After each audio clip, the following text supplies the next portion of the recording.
Hi everyone, it's me Eleanor. It is another event of RC Events Creation. Keep on watching para makita nyo yung aming process and transformation na ginawa namin dyan sa aming event na yan. It is Rizen Rostom Wedding nga pala and gaganapin yan sa Bunker 1, Legazpi City.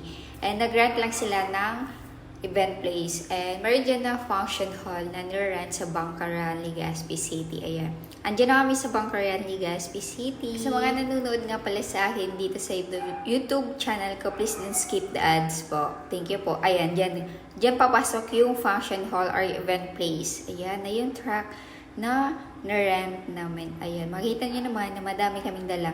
Ayan pala yung event place or function hall na wala pang kaayos-ayos. Ayan yung before. Wala. Ayan, makikita nyo naman na hindi pa naayos dyan yung mga mesa. Ayan. Yung mesa nga pala ay dyan na sa may-ari niyan. Kasama na dyan sa rent nila. Ayan yung stage, magiging stage ng aming client. Yan yung mga gamit namin na dala. Pinapasok na dyan or dinidiscarga na sa truck. Ayan.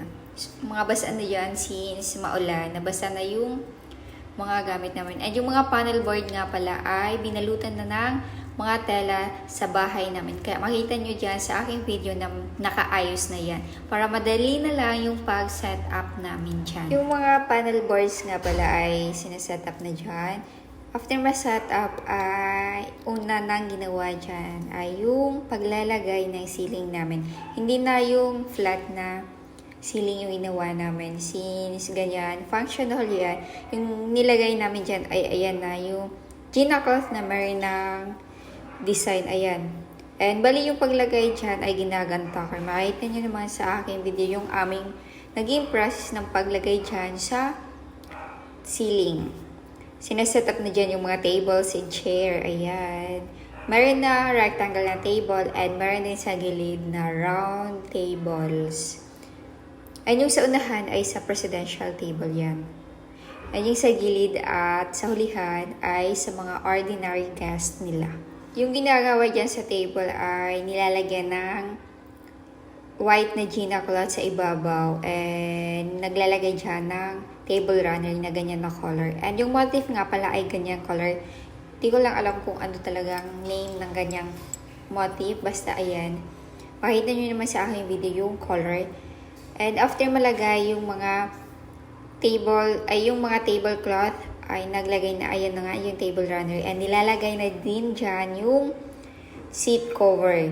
Naglagay na rin dyan ng mga pang centerpieces na lalagyan ng flower. Ayan. Mayroon dalawang klase yung nilagay dyan. Ayan yung parang yung bottle and yung isa, yung metal na aming centerpieces. Yung packs nga pala dyan ay nasa 100 packs ata dyan or 150 packs, di ko lang sure. Basta na around 100 packs yung inavail ng aming client. And sa amin pa rin pala dyan yung mga utensils. Yes, meron po kami utensils. Meron din kami mga seat cover. Ayan, if ever magpapadecorate kayo sa amin, meron sa amin na yung seat cover na yan. Ayan, nasa 150 packs or nasa 200 na seat cover ang meron kami. Ayan, after ma-set up yung ibang mga details dyan or yung sa mga ceiling, mga seat cover, mga centerpieces ay sinunod ng ayusin dyan yung sa stage. Ayan, nilalagyan na ng mga salaga twigs yung mga panel boards. Yung salaga twigs nga pala, if you are bago pa lang dito sa aking YouTube channel, yung salaga twigs nga pala, ang purpose niyan ay yan na yung pinagtutusukan namin ng mga artificial flowers and leaves instead of floral foam. Since yung floral foam ay medyo pricey.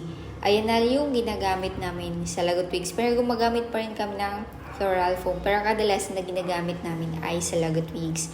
Every event na inaayusan namin, ayan. And yung sa lagot twigs ay nahanap namin dito sa mga bundok or masusukal na places. And it's free dito sa amin. Pero pwede naman kayong bumili dyan.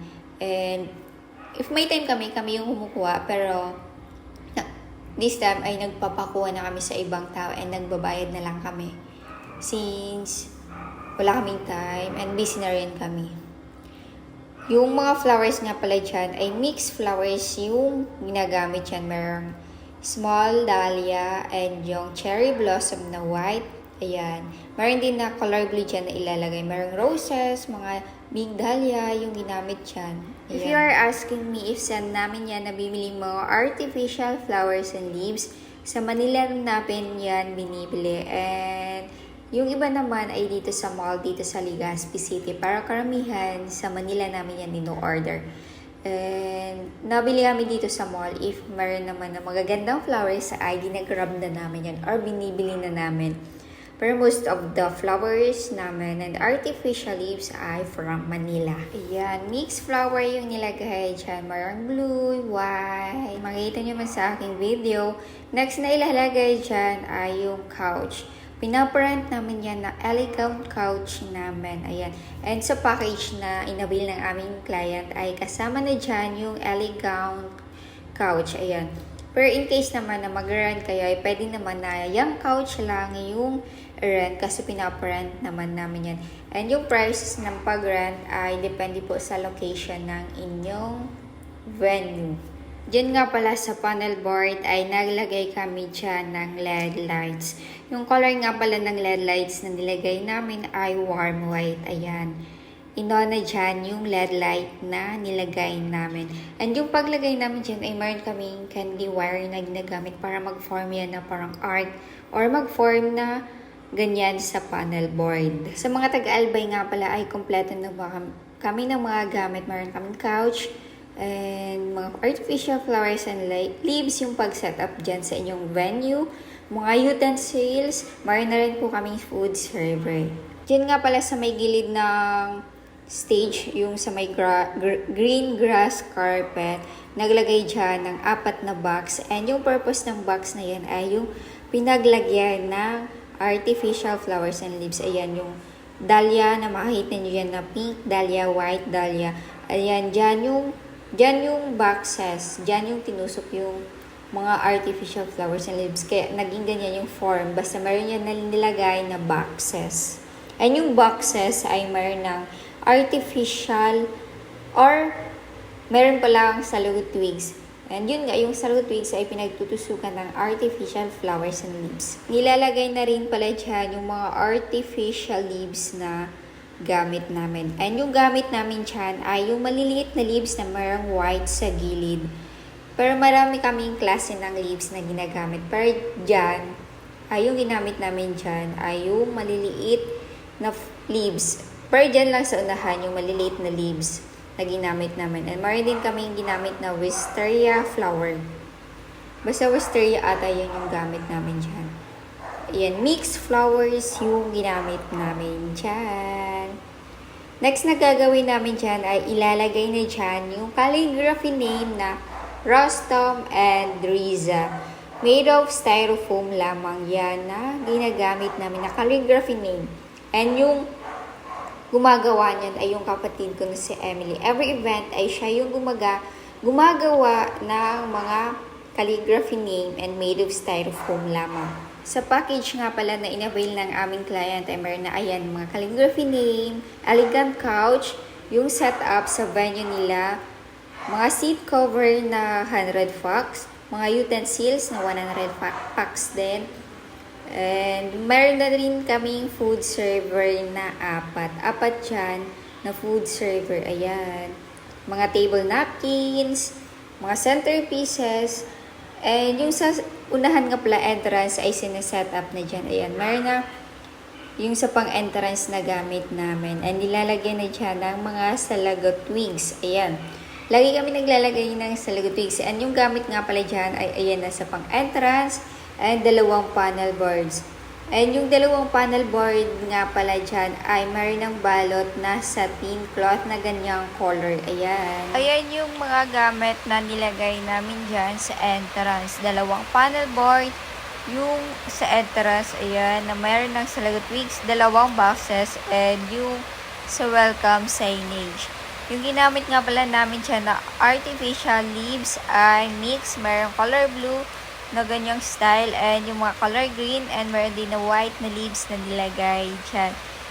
And yung purpose ng 2 boxes, ayun nga, yung pag lalagyan ng mga artificial flowers and leaves. Kaya meron kami palaging dala na ganyan ng mga boxes. Ayan.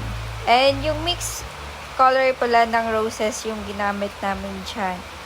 Naglagay pa pala kami dyan. Ayun nga yung white leaves and yung cherry blossom naglagay pa rin dyan. Yan. Makita nyo naman sa aking video yung naging process namin. Ayan yung welcome signage. Ay, yung nalagay dyan ay welcome guest. Ayan yung process ng aming pag-set up. After ng ilang hours ng pag-aayos, ayan na yung naging setup ng RC Events Creations sa kanilang occasion. Makikita nyo naman sa aking video yung before ng kanilang venue. Kayo nang humusga if ano yung naging result ng aming pag-decorate sa kanilang occasions. Another proof na naman ang inayusan ng RC Events Creations. To our client, thank you so much for trusting RC Events Creations. Kami yung napili nyong mag-decorate or mag-setup sa inyong special occasions. Kaya thank you so much po, RC Events Creations. Nag-decorate kami in any occasion like birthday, weddings, christening, and stage like graduation sa school and sa pageant. If nagandahan nyo ang aming pag-setup or pag-decorate or interested kayong magpa-decor sa amin, you can send a message sa aming Facebook page, RC Events Creations. Our location is Legazpi City, Albay. RC Events Creation ay kompleto na po kami. Meron na kaming host or MC, makeup artist, and yung mga gamit naman ay kompleto na rin po sa pag-setup. Yung sa mga pag-decorate po, meron din kaming elegant couch, mga seat cover, table skirting, mga centerpieces, and mga utensils. Ayan, makikita nyo naman sa aking video na kompleto na po kami. If you are interested, you can visit our Facebook page for more information or inquiries. Andun po lahat ng inayusan namin or events namin. Lahat po doon naka-uploads yung mga photos na inayusan namin sa kanilang occasion. Andun po yung lahat ng proof ng inayusan namin and para ma-explore nyo kung ano ba talaga yung nagiging setup namin sa mga event namin. Sa mga taga-Albay dyan na nanunood dito sa aking YouTube channel ko, ano pang inaantay nyo? Magpa-decor na kayo sa RC Events Creations. RC Events Creation, we create and you celebrate. So yun lang for today's video. Thank you for watching and please don't forget to subscribe on my YouTube channel for more videos. Thank you po!